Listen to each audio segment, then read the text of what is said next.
That car in your driveway? Let's just say it wasn't designed to last forever, and the timeline might be shorter than you think. After 32 years on the inside of the auto industry, I can tell you that car makers aren't just selling you a vehicle, they're selling you a carefully managed ownership cycle. Their business banks on you not knowing the rules of the game. They count on you to trust the manual, believe the marketing, and ultimately come back for a new car sooner than you probably need to. I'm here to pull back the curtain.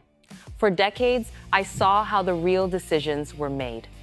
I saw how shaving pennies off a single part could add up to millions, and how marketing teams crafted stories that didn't always tell the whole truth. Today, I'm sharing the 9 biggest secrets they hope you never learn. What you do with this information is up to you, but you deserve to know what's really going on. The maintenance lie. Let's start with the owner's manual, that book in your glove box you probably think of as the Bible for your car. Here's secret number 1. The factory maintenance schedule isn't telling you the whole story. It's not designed for the time's maximum lifespan times of your vehicle. It's designed to look good on a spreadsheet and for the convenience of the first owner.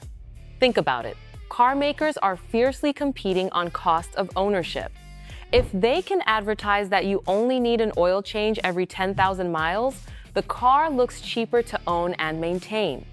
It's a powerful marketing tool, but here's the catch. Those long intervals are often the bare minimum required to get the car through its warranty period.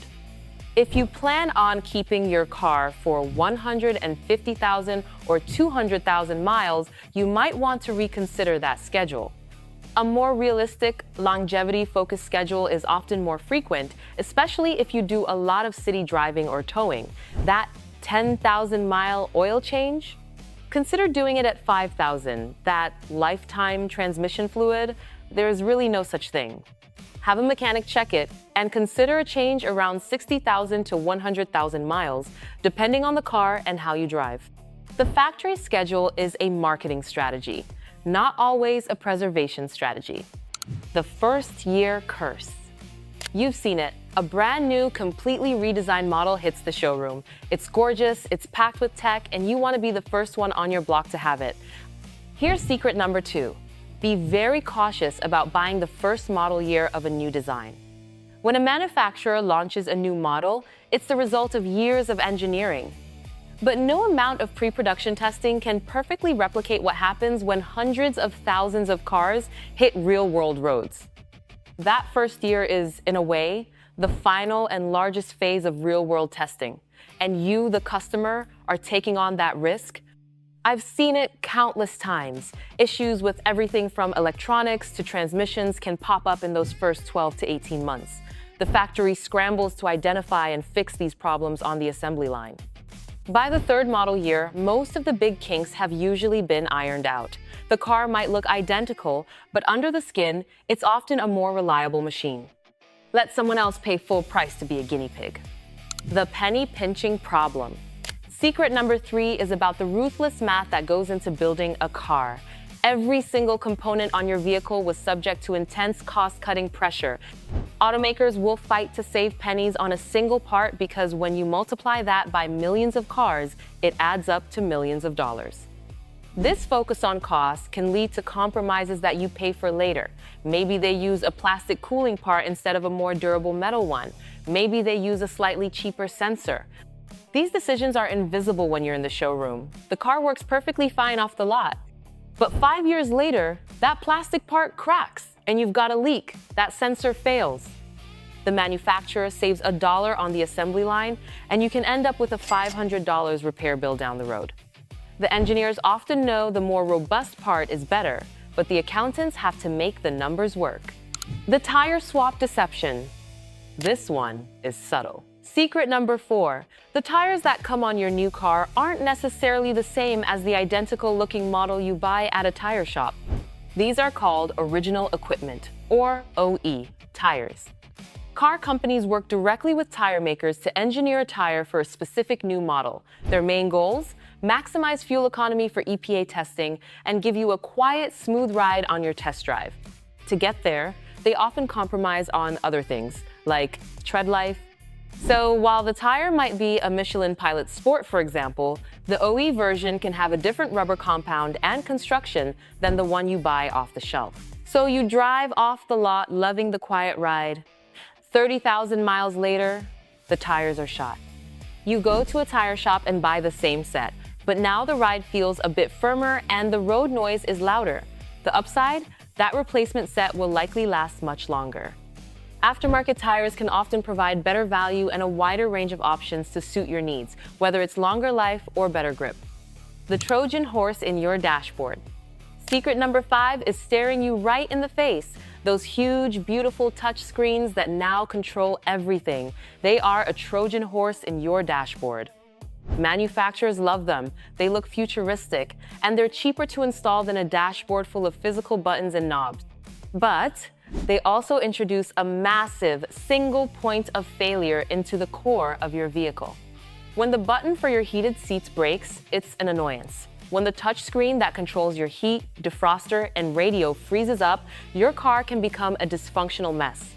These are complex electronics exposed to years of vibrations and extreme temperatures. While many are reliable, a failure isn't like replacing a $5 button. It often means replacing a multi-$1,000 head unit. They sold you on sleek tech, but the potential repair cost is anything but. We're just over halfway through, and you're probably starting to see how the game is played. If this is making sense to you and you want to learn how to be a smarter car owner, do me a favor and hit that subscribe button. The secrets we have left are ones the industry times doesn't want you to know. Built to break, complex tech, costly repairs. This brings us to secret number 6. Some of the biggest innovations in modern cars can be a gamble for your wallet. I'm talking about the widespread adoption of things like continuously variable transmissions, CVTs, and small displacement turbocharged engines. On paper, they're great. CVTs are often cheaper to make and help hit fuel economy targets. Small turbo engines promise V6 power with 4-cylinder efficiency, but both add complexity.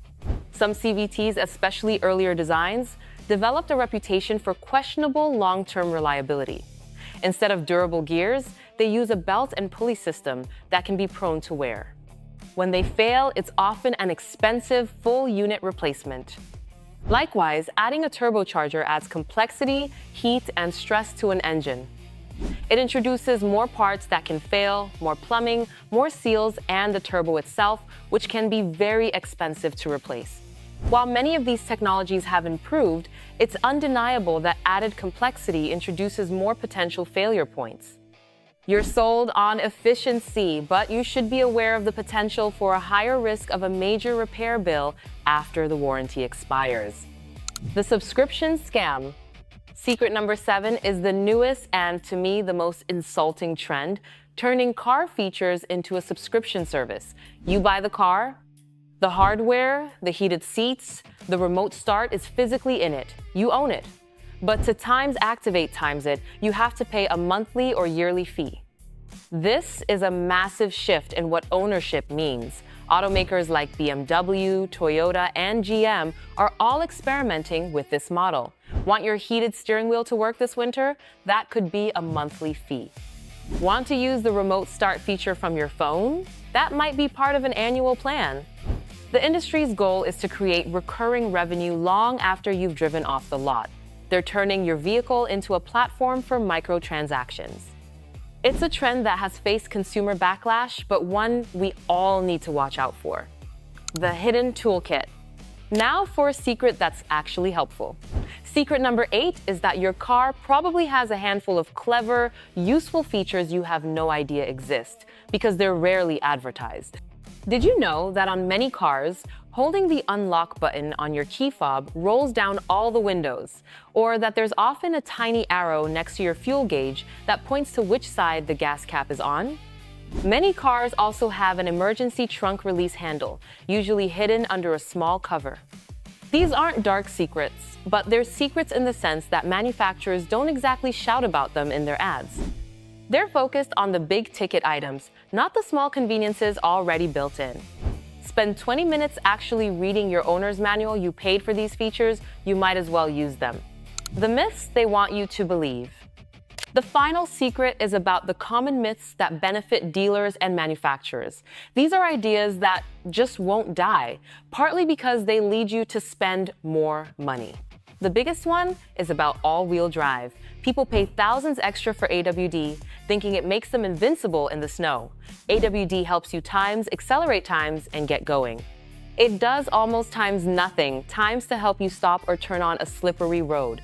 Your ability to brake and steer depends entirely on your tires. A front-wheel drive car with good winter tires is far safer in most situations than an AWD car on mediocre all-season tires. Another myth is that you need to let your modern car warm up for several minutes. This is a holdover from the days of carbureted engines. Today's fuel-injected cars don't need it.